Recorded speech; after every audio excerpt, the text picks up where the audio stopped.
رہی ہیں، وہ امین شریعت جن کے ہاتھ میں قلم مصطفیٰ نظر آ رہا ہے، وہ امین شریعت جن کے دل میں خوف الہی کے جلوے نظر آ رہے ہیں، وہ امین شریعت جنہوں نے حضور مفتی اعظم کو بھی دیکھا ہے، حجت الاسلام کو بھی دیکھا ہے، گویا امین شریعت وہ ہیں جو مفتی اعظم کی کرامت بھی ہیں اور حجت الاسلام کی عظمت بھی ہے۔ نعرہ تکبیر، نعرہ رسالت، مسلک اعلیٰ حضرت اعلیٰ حضرت کے فیض و فیضان کا نام حضور حجت الاسلام ہے، اعلیٰ حضرت کی فقہی بصیرت کا نام مفتی اعظم ہے، اور ان دونوں شخصیتوں کے مجموعہ کے حسین جلوے کا نام امین شریعت ہے۔ اور ایسی شخصیت کو اگر ہم بھلا رہے ہیں تو تاریخ آپ کو معاف نہیں کرے گی۔ آج ادارے شریعہ صرف بہار کی آبرو نہیں ہے، پورے ملک کی آبرو۔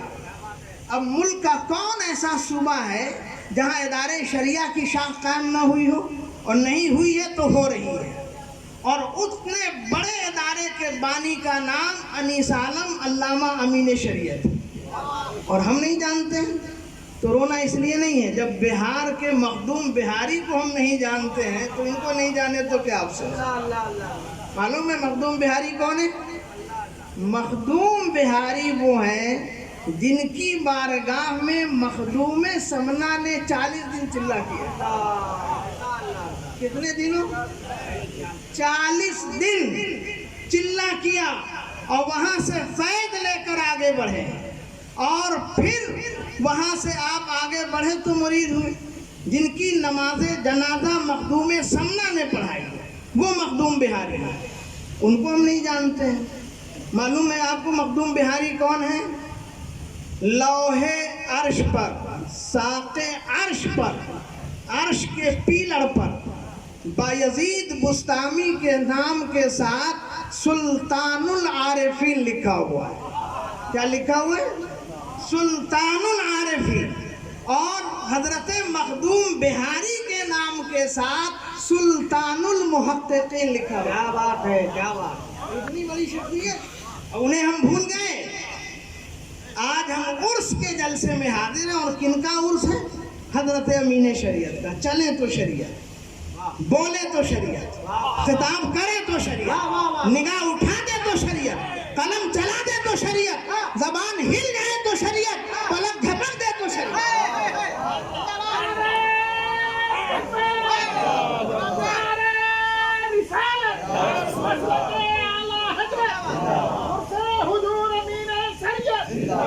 سراپا علم کا نام امین شریعت ہے، نبی کے عشق کا نام امین شریعت ہے، فیضان اعلیٰ حضرت کا نام امین شریعت ہے، مفتی اعظم کی کرامت کا نام امین شریعت ہے، مخدوم بہاری کی بہار کا نام امین شریعت ہے، مخدوم سمنا کے وقار کا نام امین شریعت ہے، اور حضرت مخدوم کچھوچا کی عظمتوں کا نام امین شریعت ہے، اور حضرت محبوب الہی کے حسین جلووں کا نام امین شریعت ہے، حضرت خواجہ غریب نواز کے کرامتوں کے حسین حسن کا نام امین شریعت ہے۔ کاش کہ ہم امین شریعت کو پہچانیں، کاش کہ ہم امین شریعت کی عظمتوں کو سمجھیں، کاش کہ ہم امین شریعت کے وقار کو محسوس کریں۔ وہ کہیں اگر اور کسی جگہ کے ہوتے تو لوگ انہیں سروں پہ بٹھاتے۔ میں عادی اسی کا ہوں۔ کیا سیوان میں اتنے ہی لوگ ہیں جن کا احسان پورے بہار پر، پورے بنگال پہ ہے، پورے نیپال پہ ہے، اور ایسی شخصیت کو اگر ہم نظر انداز کر رہے ہیں تو اس سے بڑی بے وفائی اور کیا ہو سکتی ہے؟ اسی لیے میں بار بار کہہ رہا ہوں کہ تاریخ آپ کو معاف نہیں کرے۔ جس نے ظلمتوں میں علم کے اجالے دیے ہوں، جنہوں نے فکر کی تاریکی میں خیال کے لخلخے دیے ہوں، جنہوں نے عشق کا باغپن دیا ہو، جنہوں نے قلم کا تنتنا دیا ہو، آہو کو مدینے کی دہلیز سے جوڑ دیا ہو، اس شخصیت کا نام امین شریعت ہے۔ ایسی شخصیت کو ہم بھلا رہے ہیں۔ میں بتانا چاہتا ہوں کہ اس شخصیت کے عرس میں حاضر ہیں جسے دنیا امین شریعت کہتی ہے۔ اب میں بتا دوں کہ پہلے عرس شروع کہاں سے کرو. یہ بھی ایک عجیب سی بات ہے کہ ہم عرس میں آتے ہیں تو ہمارا مد مخالف حزب مخالف کہتا ہے کہ یہ سنیوں کی پیداوار ہے، بریلی سے عرس پیدا ہوا ہے. بیوقوف تم مطالعہ نہیں کرتے ہو، منہ کالا کرتے ہو، تو تمہیں کیا معلوم کہ عرس ہوتا کہاں سے شروع. مطالعہ حضرت فقیہ عصر کرتے ہیں، علامہ وجہ القمر صاحب کرتے ہیں.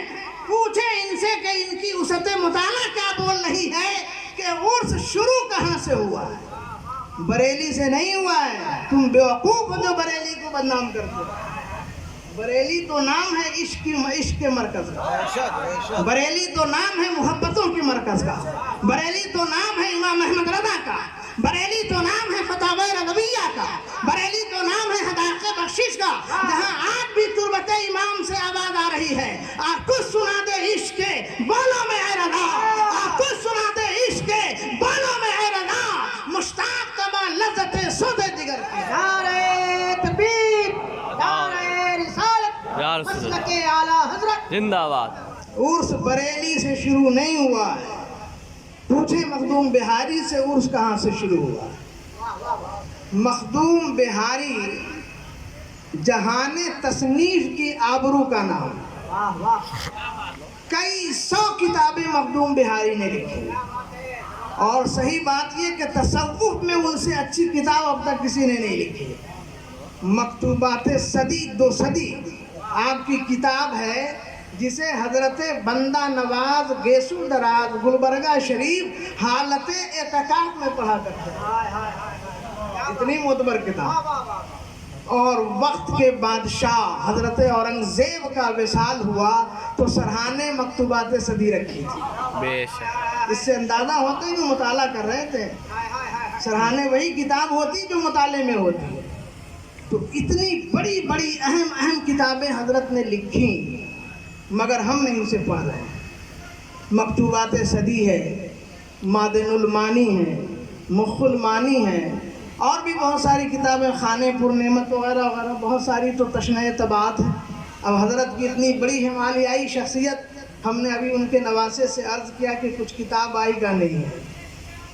جن کی وصال کو 23 سال ہو گئے اور 23 صفحے کی کتاب نہیں آئی. کیوں؟ ہم صرف کھانے میں لگے ہیں. یا تو ہمارے اسٹیج سے خطاب ہوتا ہے اور کچھ نہیں ہوتا. کاش کہ ہر خطیب کے ہاتھ میں قلم ہو، اور اگر ہاتھ میں قلم ہو جائے تو یقین جانے کہ ہم ایک انقلاب برپا کر سکتے ہیں. آج دنیا کے جتنے علوم ہیں یہ قلم کی برکت ہے، یہ لوح کی عظمتیں ہیں، یہ لوح و قلم کی رہین منت ہے. چاہے وہ قرآن ہو، حدیث ہو، تفسیر ہو، فقہ ہو، جتنے علوم ہیں سب کا سر چشمہ یہ قلم ہے. اور قلم کو ہم نے چھوڑ دیا ہے. صرف زبان سے بات نہیں ہوتی ہے، کردار بھی پاکیزہ ہونی چاہیے. آپ ضرور خطاب کریں، آپ ضرور تقریر کریں، مگر ہاتھ میں اگر قلم ہو جائے تو کیا بات ہے. ہماری جماعت کا بڑا عظیم قلم کار، ابھی علامہ یاسین اختر کا انتقال ہوا، اللہ بریک رحمت، آبرو رکھ لی اس شخص نے جماعت کی. امام احمد رضا اور رد بدعات و منکرات پر 500 صفحے پر آج سے 30 سال پہلے انہوں نے کتاب لکھی.